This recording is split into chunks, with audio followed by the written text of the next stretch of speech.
आज हम मौजूदा आंदोलन पे डल्लेवाल जी पे बात करेंगे कि डल्लेवाल जी ने तो अपनी तरफ से शहीदी दे दी है, सांस निकलने बाकी हैं, बाकी तो सब कुछ उन्होंने कर दिया है। लेकिन उसके जो साथी हैं उनका भी बहुत कुछ फर्ज है, हमारा भी बहुत कुछ फर्ज है।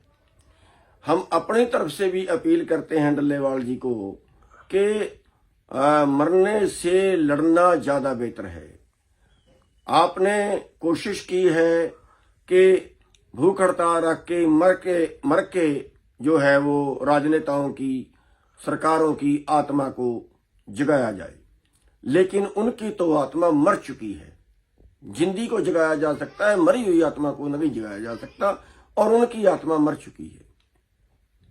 इसलिए हम अपील अपनी तरफ से भी, अपने संगठन की तरफ से भी करते हैं कि बहुत कुछ हो गया है, यहाँ पे समाप्त कर देना चाहिए और उसके बाद एक प्रोग्राम करना चाहिए सबको कि राजनीति, गैर राजनीति का मुद्दा छोड़ के सब पूरे देश के जितने संगठन हैं जो पहले आंदोलन में शामिल नहीं हुए थे उनको भी शामिल करके एक बड़ा आंदोलन पूरे देश में करना चाहिए। अभी केवल पंजाब में ही आंदोलन है, इसको देश में फैलाने की जरूरत है और देश में तब फैल सकता है जब सारे जुड़े।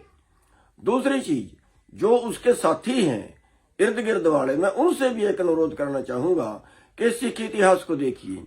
गुरु गोबिंद सिंह जी ने भी अपने 5 प्यारों का आदेश मान के चमकौरगढ़ी के अंदर वो शहीद होना चाहते थे, लेकिन अपने 5 प्यारों का आदेश मान के चमकौरगढ़ी को छोड़ दिया था और जंगल में चले गए थे। इसी तरह से आप भी अपनी तरफ से डल्लेवाल जी को आदेश करें कि बहुत हो गया है, आपकी तरफ से तो शहीदी देने में कसर नहीं है, वो तो शहीद हो ही गए एक तरह से, चंद दिनों के मेहमान बाकी हैं। और किसी तरह से राजनीति, गैर राजनीति की शर्त छोड़ के पूरे देश के किसान संगठन एक मंच पे आके कॉमन एजेंडा बना के, मैं पहले भी जब आंदोलन हुआ तब भी मैंने उस वक्त भी कहा था, 3-4 मीटिंगों के बाद कह के हमें एमएसपी का मुद्दा बराबर में उठाना चाहिए, लेकिन जो भी रहा उस बात पे हम नहीं जाना चाहते। सब जो अब भी जो है पूरे देश के किसान संगठनों को एक मंच पे आके मिनिमम एजेंडे पे लड़ना चाहिए। दूसरा, मैं सरकार को चेतावनी देना चाहता हूं कि ये राजहट है, राजहट राजाओं का होता था, लोकतंत्र में नहीं चलता।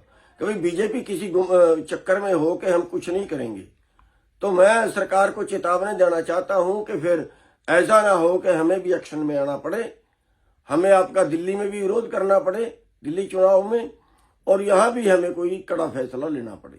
हम माननीय मुख्यमंत्री जी के पास भी गए तो उनको भी हमने कहा था कि बीच में पड़ के जो है इस मामले को निपटाएं, कम से कम बात के लिए तो बुलाएं। फैसला हो, जो होना ना होना बाद की चीजें होती हैं, लेकिन बात के लिए तो बुलाएं, वो तो हट नहीं चाहिए ना।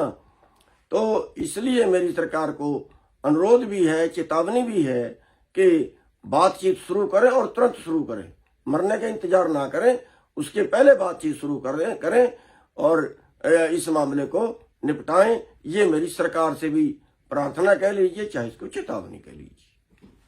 धन्यवाद।